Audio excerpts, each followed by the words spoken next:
రక్షించే వాక్యం అనే టీవీ కార్యక్రమాన్ని వీక్షిస్తున్న వీక్షకులందరికీ మన ప్రభు అయిన యేసుక్రీస్తు నామమున మీ అందరికీ నా హృదయపూర్వకమైన వందనాలు తెలియజేస్తున్నాను. అందరు బాగున్నారండి?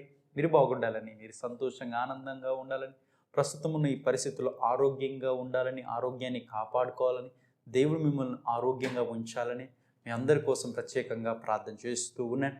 సొలొమోను ఎట్టకేలకు దేవుని యొక్క నామ ఘనత కొరకు సుందరమైన సువర్ణ దేవాలయమును, బంగారు దేవాలయమును కట్టించాడు.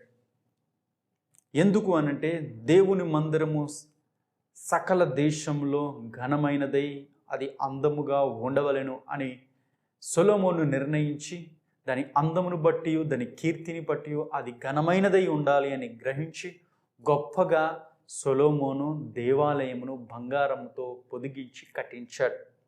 ఎందుకంటే అది మొట్టమొదటి మందిరము, దేవుని కోసం కట్టబడుతున్న మొట్టమొదటి మందిరము చరిత్రలో అప్పుడు. కాబట్టి గొప్పగా కట్టబడాలి అని చాలా జాగ్రత్తలు వహించి భయభక్తులతో సొలొమోను మందిరము కట్టించినంత తర్వాత ఇంకా అది ముగించేసి సొలొమోను మందిరం తట్టు చూసి, అక్కడ పరిశుద్ధ గ్రంథంలో రాయబడింది, బలిపీఠం ఎదుట, బలిపీఠం ఉంది కదండి, ఆ బలిపీఠం ఎదుట నిలవబడి ఆకాశము తట్టు చేతులెత్తి దేవునికి ప్రార్థన చేస్తూ ఉన్నాడు. దేవునికి ప్రార్థన చేస్తున్న సొలొమోను ప్రార్థన మనం జాగ్రత్తగా ఒక్కొక్కటిగా మనం ధ్యానించబోతున్నాం. చాలా జాగ్రత్తగా వహించండి. మొదటిగా రాజుల మొదటి గ్రంథము 8వ అధ్యాయం 22 వచనాన్ని మనం జాగ్రత్తగా పరిశీలన చేస్తే సొలొమోను యొక్క ప్రార్థన ఏ విధంగా ప్రారంభించబడుతుందో తెలుసా అండి? దేవుని ఘనపరుస్తూ, మహోన్నతుడమైన దేవా, నీ వంటి దేవుడు ఈ లోకంలో ఎవరునూ లేరు, గొప్ప దేవుడా, ఆశ్చర్యకరుడా అని దేవుణ్ణి ఘనపరుస్తూ ప్రార్థన చేస్తూ ఉన్నాడు. ఇది ప్రతి ఒక్కరూ కూడా ఈ ప్రార్థనను నేర్చుకోవాలి. మొదటిగా మనం ప్రార్థన చేస్తున్నప్పుడు, ప్రార్థన మొదలు పెడుతున్నప్పుడు, ప్రభువా నాకు అది చేయి, ఇది చేయి, అది చేయి, అది చేయి, ఇది చేయి అనకూడదండి. మొదటిగా మనం ఏ దేవునికి ప్రార్థన చేస్తున్నామో ఆ దేవుణ్ణి మనము గణపరచాలి. ఆ దేవుడు ఏమై ఉన్నాడో మనం ప్రార్థన ద్వారా దేవునికి స్తుతులు అర్పించాలి. మొదటిగా మనము ప్రార్థన చేసేది మొట్టమొదటిగా దేవుని గణపరుస్తూ, స్తుతిస్తూ, ఆయన నామాన్ని గణపరుచుకుంటూ మనము దేవుని స్తుతించాలి. ఒకవేళ దేవుని నామాన్ని ఏ విధంగా గణపరచాలని మీరు ఒకవేళ ఆలోచన లేకపోతే, ఒకవేళ మీకు తెలియకపోతే మీకు చూపించే ప్రయత్నం చేస్తున్నాను. కీర్తనల గ్రంథము 8వ కీర్తన, మీరందరూ కూడా పరిశుద్ధ గ్రంథములు చూసే ప్రయత్నం చేయండి. చూడండి, ఈ 8వ కీర్తనలో దావీదు భక్తుడు దేవుని ఘనపరుస్తూ, దేవుని కీర్తిస్తూ, ఆయనను మహిమపరుస్తూ ఈ యొక్క వచనాలను రాశాడు. మనము దేవుడు మనకి ఏమై ఉన్నాడో, ఆయన ఎంత గొప్ప దేవుడో మనము మన యొక్క ప్రార్థన ద్వారా మొదటిగా ఆయనను ఘనపరుస్తూ ప్రార్థనను ప్రారంభించాలి. ఆనాడు సొలొమోను దేవుని మందిరం నిర్మాణం అంతా పూర్తి చేసిన తర్వాత నేను కట్టించాను అనలేదండి. నేను మందిరాన్ని కట్టించాను, రండి ఆనందిద్దాం, సంతోషిద్దాం అనలేదండి. సొలొమోను మందిరం కట్టించిన తర్వాత మొదటిగా దేవుని ఘనపరుస్తూ ఉన్నాడు. దేవునికే మహిమ, దేవునికే ఘనత, దేవునికే ప్రభావములు చెల్లునుగాక, సమస్త మహిమ, ఘనత, ప్రభావములు చెల్లునుగాక అని దేవుని ఘనపరుస్తూ ప్రార్థనను ప్రారంభించాడు. ఇది ప్రతి ఒక్కరూ గ్రహించండి. మందిరం ఎంత సుందరముగా కట్టబడినా, ఎంత గొప్పగా కట్టబడినా, ఎంత మంచి ప్లేస్లో కట్టబడినా అది సేవకుడి యొక్క ఘనతకు అది వెళ్ళాల్సిన అవసరం లేదు. కానీ దేవుని నామ ఘనతకు కొరకు మాత్రమే ఆ మందిరము యొక్క ఘనపరచబడాలి. ఇది ఆ సేవకుడు కట్టించాడు అని చెప్పి ఆ సేవకుడిని హైలైట్ చేయడం కాదు, కానీ దేవుడు ఆ సేవకుడు ద్వారా తన మందిరాన్ని గొప్పగా కట్టించుకున్నాడు అనే మాట మనము ప్రస్తావిస్తే దేవుని నామానికి ఎంత ఘనత వస్తుందండి. కానీ ఈ రోజులలో ఇటువంటి మాటలు మాట్లాడుతున్నారా? లేదు. ఆ సేవకుడు ఆ మందిరాన్ని గొప్ప మందిరాన్ని కట్టాడు, ఆ సేవకుడు ఆ గొప్ప మందిరాన్ని కట్టాడు, ఆ సేవకుడు ఆ గొప్ప మందిరాన్ని ఆ యొక్క ప్లేస్లో కట్టారని ఆ సేవకుడిని హైలైట్ చేస్తున్నారు. కానీ ఆ సేవకుడిని వాడుకుంటున్న దేవుణ్ణి ఘనపరచలేకపోవడం ఈ రోజులలో చాలా చాలా చాలా విచారకరం. అనేక మంది కలిగి ఉంటున్నారు. దయచేసి గమనించండి, దేవుడు ఘనమైన దేవుడు, గొప్ప దేవుడు, గొప్ప కార్యాలు చేయవాడు. ఆయన ఎవరినైనా వాడుకొని తన నామాన్ని గణపరుచుకోగలిగిన గొప్ప దేవుడు. ఇక్కడ సొలొమోనుని దేవుడు ఏర్పాటు చేసుకొని సొలొమోను ద్వారా మందిరాన్ని కట్టించుకున్నాడు. కాబట్టి సొలొమోను దేవుని ఘనపరుస్తూ దేవుని మహిమపరుస్తూ ప్రార్థనను ప్రారంభించాడు. ఇప్పుడు సొలొమోను చేసిన ప్రార్థనలో ప్రాముఖ్యమైన అంశాలను మనం ఒక్కొక్కటి గుండా ఒక్కొక్కటి ధ్యానించుకుంటూ వచ్చే ప్రయత్నం చేద్దాం. రాజుల మొదటి గ్రంథము 8వ అధ్యాయము, అలాగే దినవృత్తాంతముల 2వ గ్రంథము 6వ అధ్యాయము సిమిలర్గా మనకి కనబడతా ఉంటాయి. ఇక్కడ దినవృత్తాంతంలో 2వ గ్రంథము 6వ అధ్యాయంలో మనకి స్పష్టంగా సొలొమోను యొక్క ప్రార్థన అంశాలు కనబడతా ఉంటాయి. ఒక్కొక్కటిగా మనము ధ్యానించే ప్రయత్నం చేద్దాం. మొదటిగా దినవృత్తాంతముల 2వ గ్రంథము 6వ అధ్యాయము 22-23 వచనాలు మనం జాగ్రత్తగా పరిశీలన చేసినట్లయితే సొలొమోను ప్రార్థిస్తూ, అయ్యా, ఈ మందిరము తట్టు వైపు ఎవరైతే ప్రార్థన చేస్తున్నారో, ఒకవేళ ఎవరైతే హాని చేశారో వారికి మీరు శిక్ష విధించండి. ఎవరు తప్పు చేయక, వారు తప్పు ఏది లేకపోయినా హాని చేసిన వారు వీరి మీద తప్పు నెపం వేసే ప్రయత్నం చేస్తే హాని చేసే వారిని శిక్షించండి, నీతి పరులను న్యాయము తీర్చు ప్రవ్వా అని మొదటి అంశంగా ప్రార్థన చేస్తున్నాడు. అవును కదండి, ఈ రోజులలో డబ్బు, హోదా అన్నీ ఎక్కువైపోయేసరికి మేము ఏది చేసినా చెల్లిపోతుంది, డబ్బులతో ఎవరినైనా కొనేయగలుగుతామని వీరు తప్పులు చేసి ఆ తప్పులను, ఆ నేరములను అమాయకుల మీద వేసేస్తున్నారు. ఆ అమాయకులు ఎవరికి చెప్పుకోగలుగుతారు? వీరికి డబ్బులు ఉండవు, ఏమీ ఉండవు. పోలీస్ స్టేషన్కు వెళ్ళిన న్యాయం జరుగుతుందా? కోర్టుకు వెళ్ళిన న్యాయం జరుగుతుందా? మరి పోలీస్ స్టేషన్, కోర్టుకు వెళ్ళి తిరగాలంటే డబ్బులు ఎంతో కొంత అవుతాయి కదా. అప్పుడు ఈ నిరాధారులు ఏం చేస్తారో తెలుసా అండి, ఇంకా మాకెవ్వరు దిక్కు లేరు కాబట్టి దేవుడే దిక్కు అని చెప్పేసి దేవుని మందిరానికి వచ్చి ప్రార్థన చేస్తారు. అయ్యా, మాకు కండబలము లేదు, మాకు ఎవరూ తెలియదు, మా మీద ఎవరో నెపము వేసేసారు నాయనా, నేరం వేసేసారు, ఇప్పుడు మేము పోలీస్ స్టేషన్ చుట్టూ, కోర్టుల చుట్టూ మేము తిరగలేము నాయనా, నీవే మాకు దిక్కునైనా అని దేవుని మందిరాన్ని దగ్గరికి వచ్చి ప్రార్థన చేస్తారు. కారణం ఏంటో తెలుసండి, ఇదిగో సొలొమోను ఆ విధంగా పునాదులు ఏర్పాటు చేశారు. ఈ మాటలు వింటున్న ప్రియ సహోదరులు, మీరు అన్యాయానికి గురయ్యారా? ఏ తప్పు చేయకపోయినా మీ మీద తప్పు నేరము మోపబడిందా? ఎక్కడ కూడా మీకు న్యాయం జరగట్లేదా? నేను ప్రకటిస్తున్న ప్రభు అయిన యేసుక్రీస్తు అనే దేవుని మీరు విశ్వసించి నమ్మండి. దేవుని మీ సమీపంలో ఉన్న దేవుని మందిరానికి వెళ్ళి ప్రార్థన చేయండి. దేవుడు ఖచ్చితంగా మీ ప్రార్థనను విని మీకు న్యాయం చేస్తాడు. ఎందుకు? కొన్ని వేల సంవత్సరాల క్రితమే సొలొమోను ప్రార్థన చేశాడు. అయ్యా, ఈ మందిరము తట్టు వైపు ఎవరైనా చేతులు చాపి ప్రార్థన చేస్తే వారికి న్యాయము తీర్చు ప్రవ్వా అని ప్రార్థన చేశాడు. ఖచ్చితంగా దేవుడు మీకు న్యాయమును తీరుస్తాడు. సొలొమోను చేసిన ప్రార్థనలో 2వ అంశం మనం చూసే ప్రయత్నం చేద్దాం. దినవృత్తాంతముల 2వ గ్రంథము 6వ అధ్యాయము 24-25 వచనం మనం జాగ్రత్తగా చూసే ప్రయత్నం చేద్దాం. సొలొమోను ప్రార్థిస్తున్నాడు, దేవా,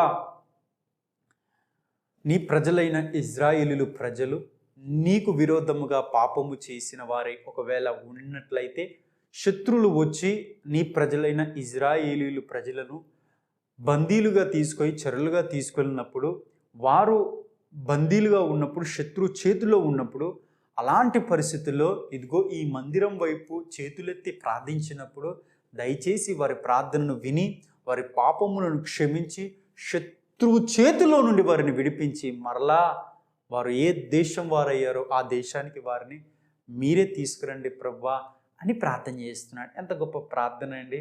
ఎస్ అండి, ప్రార్థన నేటికి కూడా ప్రతి ఒక్కరికి అవసరము. అవునండి, మనం చేసిన పాపములను బట్టి మన శత్రువు అయిన సైతాను యొక్క కబంధ హస్తాల్లో మనలో అనేక మంది చిక్కుకుపోయారు. ఈ మాటలు వింటున్న ప్రియ సహోదరులు, మీరు చేసిన పాపములను బట్టి శత్రువు అనే సైతాను కబంధ హస్తాల్లో మీరు చిక్కుకుపోయినట్లయితే నేను ప్రకటిస్తున్న ప్రభువైన యేసుక్రీస్తు వైపుకు చూసి మీరు ప్రార్థన చేసి క్షమించు ప్రభువా అని ఒక్కసారి మీరు అడిగినట్లయితే, మీరు గత కాలంలో మీరు ఎంత పాపము చేసినా నా దేవుడు వెంటనే క్షమిస్తాడు. క్షమించడమే మాత్రము కాకుండా నువ్వెంతైతే కోల్పోయావో, ఆత్మీయత కావచ్చు, ఆర్థిక పరముగా కావచ్చు, ఎంతైతే నష్టపోయావో దాన్ని నీకు రెట్టింపుగా నా దేవుడు ఇవ్వగలడు.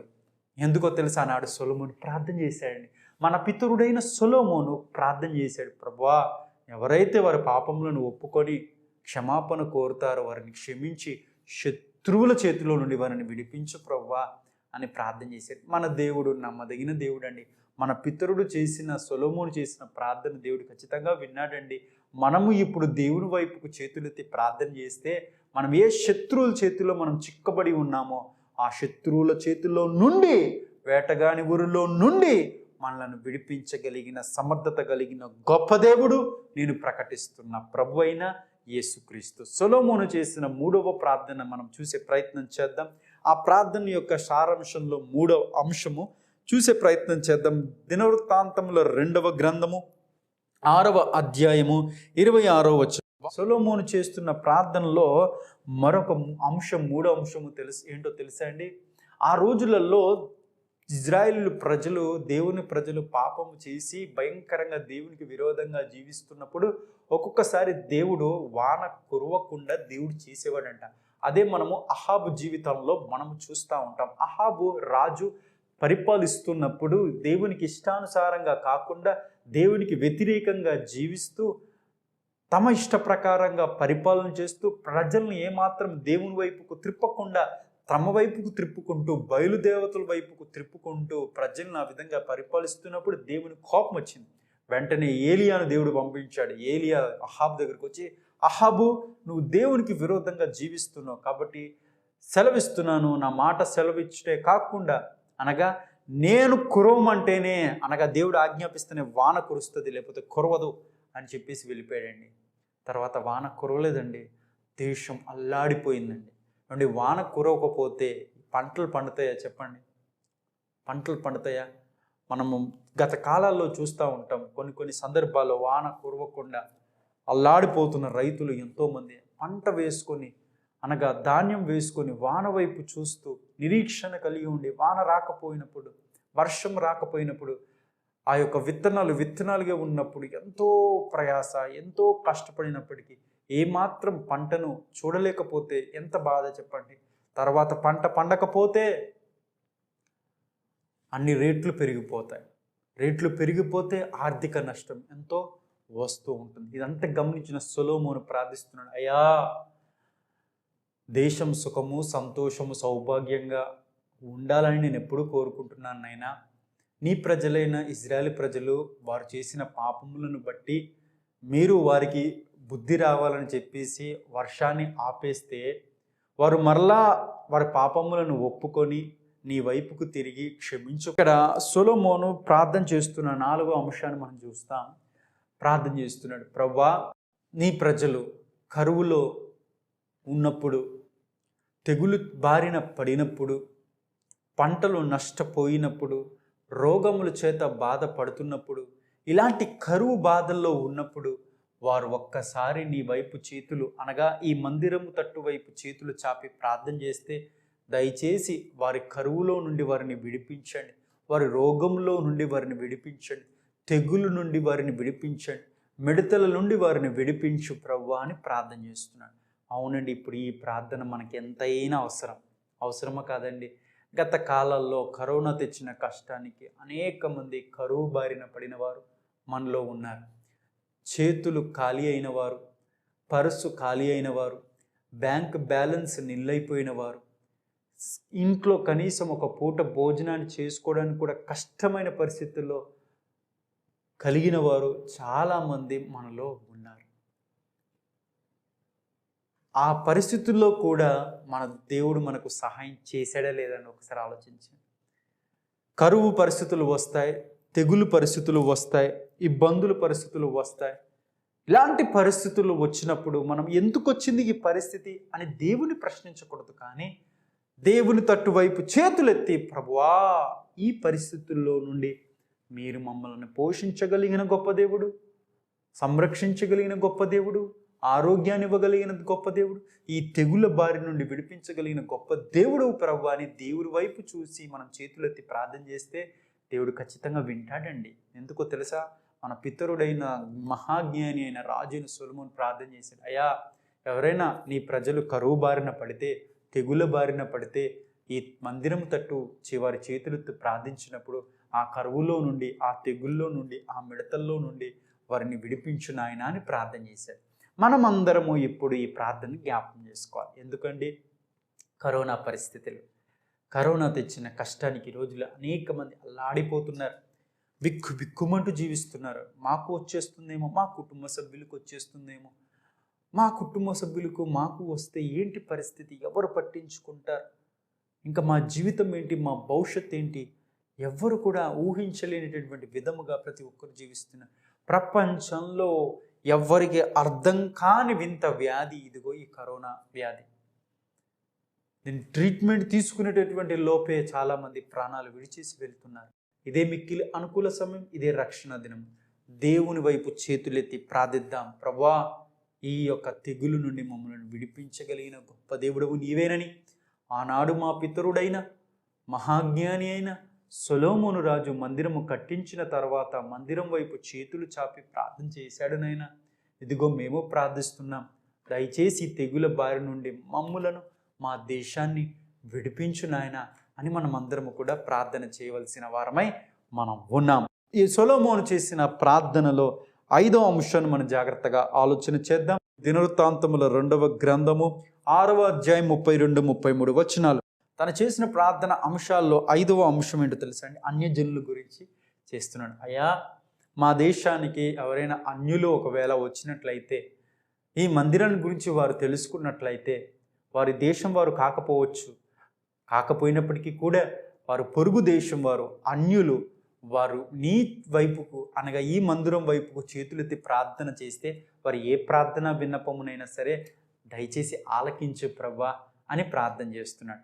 అవునండి, మనము కూడా ఇట్టి విధమైన ప్రార్థన చేయాలి. మనం మన దేవుని ఆరాధిస్తున్నాం, మనం ఆ దేవుని సేవిస్తున్నాం, మనం ఆ దేవుని కీర్తిస్తున్నాం, ఆయన వాక్యాన్ని ధ్యానిస్తున్నాం. మరి కొంతమందికి దేవుడు అంటే ఎవరో తెలియదు, బైబిల్ తెలియదు, ప్రార్థన అంటే ఏంటో తెలియదు, దేవుడు అంటే ఏంటో తెలియదు. కానీ అన్యజనులు దేవుడు అంటే ఏంటో తెలియదు, కానీ మందిరం కనబడుతున్నప్పుడు, శిలువ ఆకారం కనబడుతున్నప్పుడు జస్ట్ ఇలా మొక్కుకుంటారండి. అనగా మాకు మంచి చేయి యేసయ్యా అని జస్ట్ చిన్న ప్రార్థన వారు కూడా చేసుకుంటారు. సొలొమోను ముందుగానే గ్రహించి, అలా ఎవరైనా అన్యజనులు నీ మందిరం వైపుకు చూస్తూ ఏ ప్రార్థన విన్నపాన్ని కోరినా వారి ప్రార్థనను మీరు ఆలకించు ప్రవ్వా అని ప్రార్థన చేశారు. మనము కూడా ఎవరైనా మన మందిరానికి ఎవరైనా అన్యజనులు ఆ వైపు వెళ్తున్నప్పుడు వారు ఒక్కసారి మందిరం వైపు చూసుకొని చిన్న ప్రార్థన చేస్తే వారి ప్రార్థన కూడా అంగీకరించండి ప్రవ్వా అని మనము కూడా ప్రార్థన చేయవలసిన వారమై మనం ఉన్నాం. సొలొమోను చేసిన ప్రార్థనలో 6వ అంశము దినవృత్తాంతముల 2వ గ్రంథము 6వ అధ్యాయము 34-35 వచనాలు. యుద్ధముల గురించి సొలొమోను ప్రార్థన చేస్తున్నాడు. అదే మనం 34-35 వచనంలో మనం చూస్తున్నాం. అయా, శత్రువులు మా దేశానికి వచ్చి యుద్ధం చేస్తున్నప్పుడు, ఆ యుద్ధంలో నీ ప్రజలైన ఇజ్రాయేల్ ప్రజలు ఈ మందిరం తట్టు వైపు చేతులు చాపి ప్రార్థన చేసినప్పుడు ప్రార్థన వెంటనే ఆలకించి శత్రువుల చేతుల్లో నుండి విడిపించడమే కాకుండా విజయాన్ని మీరు అనుగ్రహించాలి ప్రవ్వా అని ప్రార్థన చేస్తున్నాడు. అవునండి, ఇటువంటి ప్రార్థన మనం కూడా చేయవలసిన వారమే ఉన్నాం.